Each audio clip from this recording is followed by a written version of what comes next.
problème, c'est que je mange trop et que mon corps n'est pas esthétique. Je vais m'expliquer. Il fut un temps, je pratiquais le jeûne intermittent.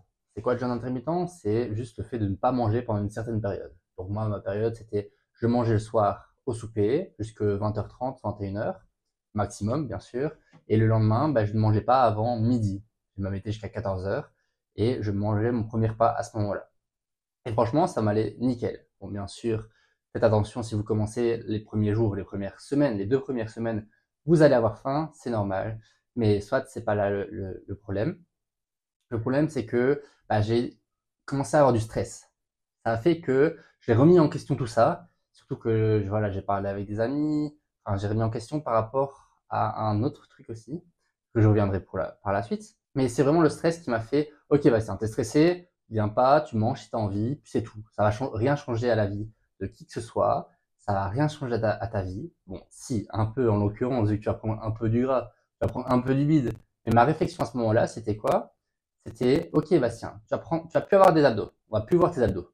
Et alors, genre, c'était vraiment ma réflexion à ce moment-là, c'était qu'est-ce qu'on s'en fiche des abdos? Genre, pourquoi est-ce que tu veux que les autres voient tes abdos? Et à ce moment-là, j'avais pas de réponse. Mais maintenant j'en ai une et je vais vous la partager juste après. Je voulais juste partager l'information avant, c'est que je me suis remis en question par rapport à mon mode d'alimentation, mon mode alimentaire quand j'ai parlé avec des amis.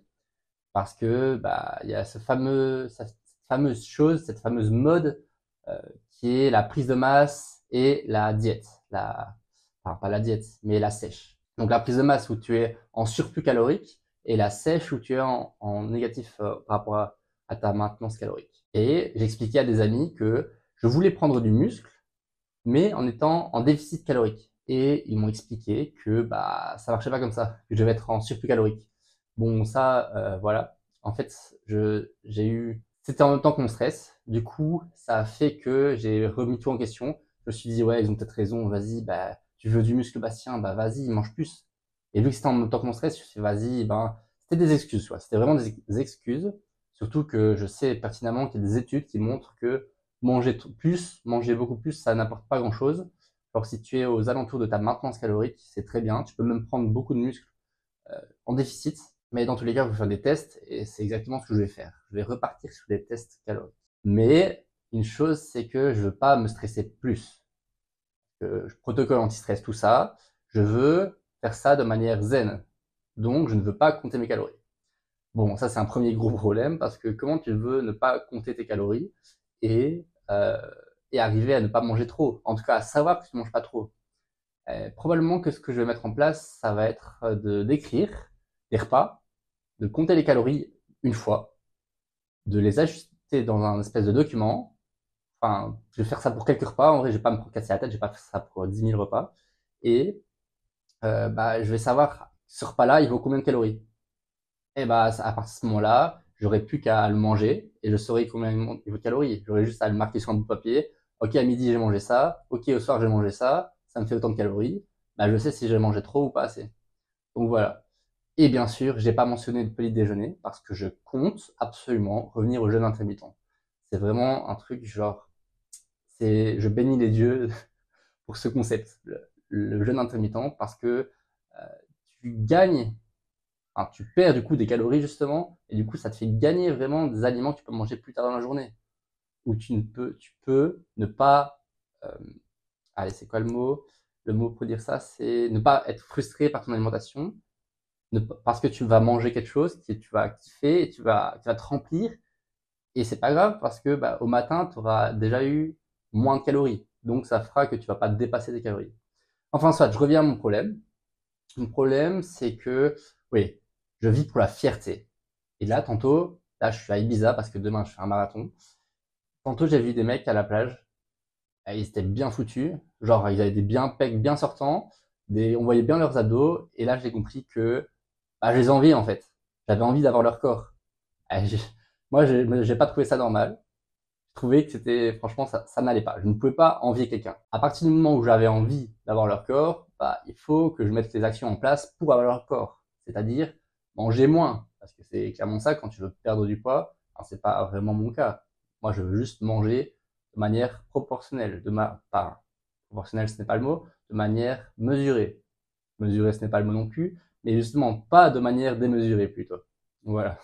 Ouais, que du coup, il faut juste que je sache le pourquoi du comment. Parce que c'est toujours quand on ne sait pas le pourquoi, bah, ça échoue. Et genre, moi, je savais plus exactement pourquoi est-ce que je faisais le jeûne intermittent, c'est pour ça que j'ai arrêté.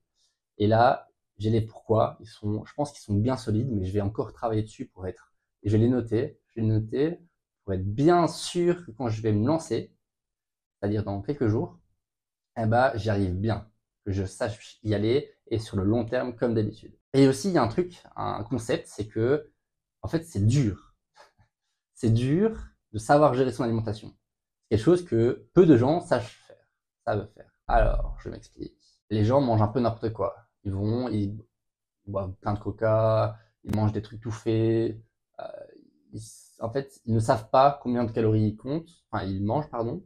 Et s'ils comptaient justement, eh ben, ça fait que s'ils comptaient, bah, ils se rendraient compte qu'ils mangent blindé et qu'ils devraient diminuer beaucoup. Et il y a tellement une grosse marge entre ceux qui mangent et ceux qui devraient manger que bah ils n'arriveraient pas à diminuer en fait. Ils verraient ça comme quelque chose d'impossible et ils se demanderaient pourquoi le faire. Quand les gens ne savent pas faire quelque chose, bah, ça me rend encore plus fier de savoir le faire. Et ça, c'est une bonne raison de vouloir le faire parce que j'adore la fierté. En plus, j'adore être dans le dur, donc let's go. C'est une bonne chose. En plus, il y a un truc très important aussi, c'est la tête. Que le corps et la tête, c'est lié. Genre, notre alimentation impacte notre corps, ça c'est fatal. On le voit avec le gras qu'on prend et tout, mais ça impacte aussi sur notre esprit. D'ailleurs, vous connaissez fatalement, probablement, le mot placebo, l'effet placebo. C'est que quand on prend un médicament, qui en fait n'est pas un médicament, donc qui n'est pas censé nous faire des effets, mais vu qu'on croit que c'est un médicament, eh ben, ça va nous faire des effets. C'est quand même une bonne preuve que le corps et l'esprit sont vraiment liés. D'ailleurs, je vais donner un autre exemple, qui est l'effet un peu contraire, c'est l'effet nocebo. L'effet nocebo, c'est quoi? Bah, c'est tout l'inverse. C'est quelqu'un qui est en bonne santé, qui n'a pas de raison d'être malade, et puis qui va tomber malade sans raison en fait. Enfin, pas de raison scientifique. Imaginons, on est dans un hôpital, on a une chambre avec quelqu'un qui est sur son lit, qui va très bien, qui a juste, je sais pas, eu l'appendicite, donc on lui a retiré l'appendice, mais l'opération s'est bien passée, et là, il est sur son lit, il est prêt à repartir le jour même. Et puis là, il y a un prêtre qui vient, et qui vient dans sa chambre, et qui commence à faire les prières qu'on fait quand quelqu'un va mourir. Quand on est sûr que cette personne va mourir, comme par exemple un cancer de phase terminale, et cette personne, elle y a cru. Elle y a cru, et ça fait quoi? Ça fait que dans sa tête, elle s'est dit, oh mince, je vais mourir. Et qu'est-ce qui s'est passé? Ah, cette personne est morte. Et si je vous raconte ça, c'est parce qu'en fait, ce sont des faits réels. C'est des études qui ont montré ça, que cet effet avait un réel impact et que ça pouvait vraiment exister. Donc, pourquoi j'explique ça? C'est pour vraiment montrer l'impact que notre cerveau a sur notre corps. Et donc, l'impact que la nourriture a sur notre cerveau, enfin, sur notre corps et sur notre cerveau. Voilà. Donc ça, c'est mon problème. Je mange trop et je veux résoudre ce problème. Que je veux avoir un corps esthétique et je veux avoir un esprit qui en vaille la peine. Je veux gérer mon esprit parce que je veux tout gérer dans ma vie. Je ne veux pas qu'il y ait la moindre chose qui soit faite au hasard.